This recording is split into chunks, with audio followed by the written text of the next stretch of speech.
Husband, 36 male. Said something that broke my 39 female heart. How do I process it? This is whether long, but bear with me, please. Husband, 36 male, and I, 39 female, have been together for 12 years, 8 married and have a 2-yo. In the beginning, we talked about being a child-free couple, and that was fine with me.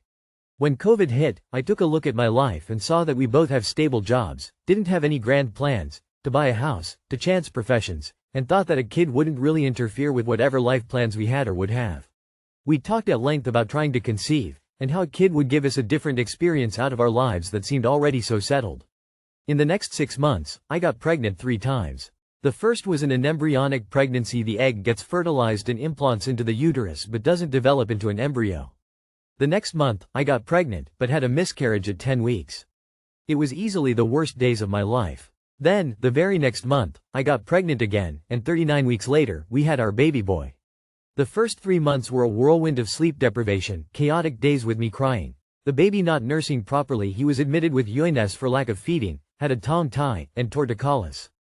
It was one of the most challenging periods of our life. We spent a lot on medical bills. We didn't have any support from family nor friends. We have a cleaning lady that comes in once a week. Our baby boy was one of those that would fuss plus 1 to get down to nap just to rest for 30-40 minutes, and would only sleep while nursed.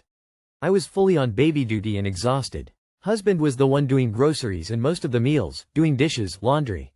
I went back to work at 7 months. We decided to hire a nanny. My husband rose to the part and took care of the baby by himself on weekends and holidays.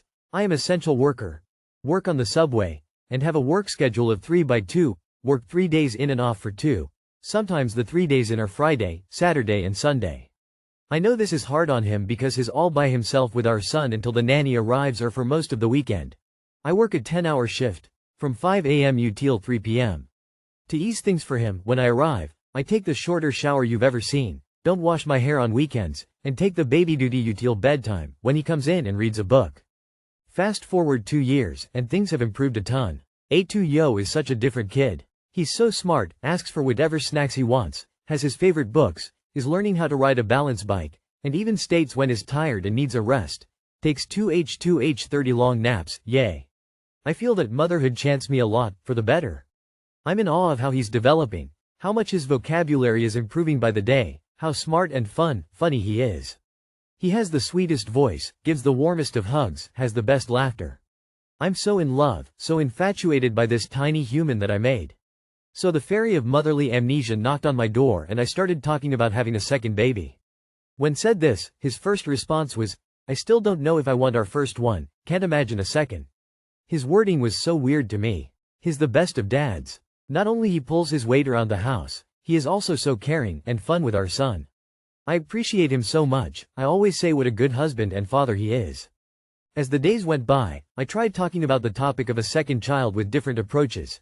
Asking what he thinks having a girl would be different than a boy, if he likes the names Andre and Lavinia, if we would get pregnant easily again. Well, the other day, I was playing with our son in the living room, just soaking up how amazing he is, and said something like, how incredible is he? When I think about living a whole life without getting to know him, I realize now how much I would miss of having this opportunity, living these moments, and wouldn't even know it. Because there's no way you can actually know what this is like. I wouldn't have lived a sad life or felt anything lacking. But this is a better life. He, then, said something in the lines of, I miss my old life. I miss waking up naturally, baby wakes up 6 a.m. tops. I miss having me time, miss being alone in the house and watching a 3-hour-long documentary, miss not spending so much money, not having to go grocery shopping all the time, and not being so tired every day. I said that I missed some of it too, but understood that all these changes were transitory, that things have improved so much in 2 years, and he's growing up so fast, and in no time we would have that life back. That in the grand scheme, we would be more parents of an adult than parents of a toddler child. That in a few years, we would objectively have the same life of his brother and sister-in-law who don't want kids. He said that just because it would look like the same life, doesn't mean I would feel the same. Yes, in 20 years, we'll be driving the same route, but took different paths to get there, and for sure his brother's path had way less stress, less worries, with more liberty and money. Once you're a parent, there's no looking back, you are forced to live a very different life. I love our son, he's smart, and very cute, but I would take it back. I think my brother's life will be smoother, with a ton of sleep, freedom and overall happier. I just stood there processing his words. I love our life. I mistakenly thought that, because we are a couple, we were living and feeling the same things. I know I am seeing life with pink glasses, that maybe he didn't think all of it so endearing, but I never thought that our views were drastically different. Later that day, I apologized for trying to push the subject of a second baby. Said that I haven't realized that he viewed things this way, and understood now that for him another kid was a hard no, and wouldn't bring up the topic again. He said, "Thank you. I don't know if I should bring this conversation up and understand better what he said. I see him laughing and complimenting our kid and question whether it is genuine or not. I believe actions are louder than words. He's being his typical self, very loving, always kissing us, cooking our favorite dishes, making plans to travel to a farm hotel so our son can meet some animals, but his words shook me. Gently, responding to his, "I don't know if I want the first one," with a baby name discussion is not the most aware thing you could have done. Him being a great dad doesn't mean he isn't conflicted about having had a child. It just means he has empathy and is able to separate the knowledge that he was reluctant to have a child with the fact that there is a child here now who needs and deserves love and affection. He's not punishing your son for his emotional turmoil. He should probably talk to someone, not you, to work through these feelings. Two things can be right at once: I can love my job and be great at it, but also need to use my PTO to have a break. You husband can love being a dad and be great at it but also need his alone time without responsibilities. I would not mention another kid, but I would have a conversation about how you can help meet your husband's needs. Nanny in the morning instead of night so he can wake up naturally? Revisit your budget and cut some items out, prioritize some of his wants, etc. Your husband is telling you his needs are not being met and your response is, "Tee, how can I get him to be like me and want more kids? I don't want to accept him how he is." Girl, how do you not get what he said? He loves the kid but it's hard, and with your job it's harder. As someone who had a child with a person whose job has him working nights, evenings and weekends, leaving me alone a lot, I got so mad when he tried to persuade me to have another. The weekends alone with a child, in my case especially the toddler years, were incredibly lonely and hard. I'd see families out doing things all together and I was always struggling alone. We hardly ever did anything as a family. No, you shouldn't bring the topic up again, if only because you told him you wouldn't bring up the topic again. And he's made it clear how he feels. Later that day, I apologized for trying to push the subject of a second baby. Said that I haven't realized that he viewed things this way, and understood now that for him another kid was a hard no, and wouldn't bring up the topic again. He said, "Thank you." And this is the point where you respect what his decision is, and not browbeat someone into a second kid. How do I tell my 27 female husband, 27 male, that he is not more of a mom than me? Husband claims to be more of a mom. Me, 27F, and my spouse, 27M, have 2 kids, both boys, 1 and 2.5. I just barely returned to work 6 weeks ago after being laid off and unemployed for 10 months. I work MF 9-5. He works Monday, Tuesday, Friday, Sunday, and then Wednesday, Thursday the following week, and it just alternates. He works 6 a.m. 6:30 p.m. On the days we both work, kids are at a babysitter's, I drop off and pick up. On the days I work and he doesn't, he is home with them, and vice versa for me. This morning, my husband said to me, "I now watch the kids more than you. I'm more of a mom than you are." I was shocked that he said that. In the 10 months I was a stay-at-home mom and not working, I never once threw in his face that I was the primary caretaker or that I was any better than him. But he has this huge issue with being a parent alone. It's very, very frustrating. Whenever he is alone with the kids, he says he's mom for the day, as if him watching his own kids is not just being a father or a parent. But he sees it as he is being a mom, a better one at that according to him, when he doesn't have me to help do it with him. I don't know what to say to him or how to explain that he's not being mom, he's being a parent without him freaking out on me. He can't afford to keep me at home so I had to get a job, and I never throw it in his face that he doesn't make enough so I have to work and he has to also parent. I'm rambling but I'm frustrated as hell. Any advice? How can I kindly tell him he's just being a parent and not doing mom things? We both are responsible to take care of them and provide for them. Just because he now does it more often than me, doesn't make him more of a mom. I tell him that it's tragic that he views taking care of the children as a mom thing when you always thought it was a mom and dad thing. Maybe just say, that must mean I'm more of a dad than you are. What's for supper? So what were you before? Less of a father? You said it already. He can't afford to keep me at home so I had to get a job, and I never throw it in his face that he doesn't make enough so I have to work and he has to also parent. Stop considering his feelings. He's not considering yours. You can mince words or be harsh about it. It stops real quick. How is he looking after them more? You are both working 5 days out of 7. You have the weekends off and he has 2 weekdays off. When men think being a dad doesn't mean equally responsible for the kids. Smiling face with tear, he's literally being a dad and claiming your mom role to be petty. Me thinks someone's salty about being required to actually parent. My 26M wife, 23F, volunteered to host Thanksgiving for the entire family, but she can't cook. Help? First off, I want to start with I love my wife more than anyone in this world. She's very talented in a lot of things, but cooking is not one of them. We recently just purchased our new house, so my wife thought it would be a great time to have our families over for Thanksgiving. Between the both of us, we have a very large family and are expecting over 30 people this year. Wife is very excited and has been planning everything out for the last few weeks. I've attempted to get us out of this, but haven't had any luck. I even tried to convince her to let my mom host dinner, but she has refused all my attempts.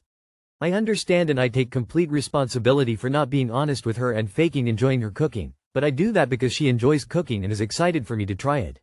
To give you an idea of how bad her cooking is, her mac and cheese is watery. I'm not even sure how that's possible. Also, my wife has 3 sisters who I'm almost positive want to see her fail and are egging her on. At this point, I hope our guests bring enough side items for them not to be able to differentiate. Is there any other way out of this? I could just be honest to her, but that would probably crush her. Edit: I can't help, because I'll be working my shift at the fire station. Let her host, but tell her you don't want to add more pressure to the day, so order catering. It doesn't have to be expensive. Are you sure she's making everything herself? Usually big gatherings like this end up being everyone contributing something. I would definitely encourage that, even for the simple fact of taking more off of your wife's plate. Or maybe you can ask your mom to help out in the kitchen when she arrives. Just leave this alone. Let her cook. If the mac and cheese is watery, soak up the excess water with a paper towel and enjoy visiting with your family. That's what's important. Her bad cooking doesn't say anything about you. This is about her being given the opportunity to improve her hosting skills. Give her a break, bro. She's 23. P.S. Put out lots of chips with dip. If she's bad at cooking and no one's told her, someone needs to tell her. Like, you don't need to crush her and be an asshole about it when she makes something that's not good, but you can be constructive. How else will she learn otherwise? If it were me, I'd want to know. It makes sense she'd want a host in the new house. Is it possible you could just get catering from a store? Like, around me we have grocery stores that actually do really good Thanksgiving feasts, Bristol Farms, Whole Foods. But I suspect it's way too late as she's already done all the planning. If people know her cooking is bad, they will bring something to eat so that they don't have to eat her cooking, trust me. Happily married guy here. Do nothing. Let her cook. Let her host. Enjoy your holiday. Let her enjoy it. Don't say a thing about her cooking. If, when his sisters make her cry, be there for her and hug her and listen to her. If someone else says something a little off about the food, act like you've never even thought about it. That's for Thanksgiving. For the rest of your life, you might want to start slowly letting her know, constructively, how she or you may improve the cooking situation. Tell her since you can't be there to help that you will order pre-made turkeys from the grocery. Then she can concentrate on sides. If her sisters are really pushing to see her fail, just be upfront with her. She will never live this down if it's a disaster. Her sisters sound like mean girls. 34 female trapped in backwoods half-built shack with boyfriend. 35 male. How do I get out of this? 34 female trapped in rural half-built cabin with 35 male. How do I get out of this? My boyfriend, 35 male, and I, 34 female, moved out of New England, where we're both originally from, early this year.